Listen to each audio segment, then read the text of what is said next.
চলে এসেছি আমার গন্তব্যস্থলে। তো দেখে এখানে এসে দেখি এটা কী শাক জানো?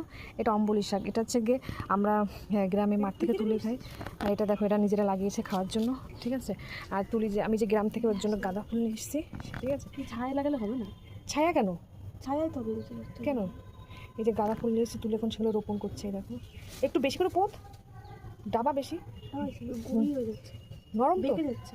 তাই তোমার জমি আর একটু কাদা করতে হবে। অনেক কাকা। আরে ওইটুকুন হবে কি করে গাছ? তাহলে আরো ফাঁকা দে। গাছ দেখো, ও চাষবাস বুঝতে পারছে না। তুমি বলো ওখানে চাষ হয়? আরে এই টবের একটা করে লাগিয়ে দে, কোনাদে কোনাদে বেশি। দেখ এক পার মতো পুতবি। গাছ দেখো এখন তুলি কী করছে। আরে পাড়া,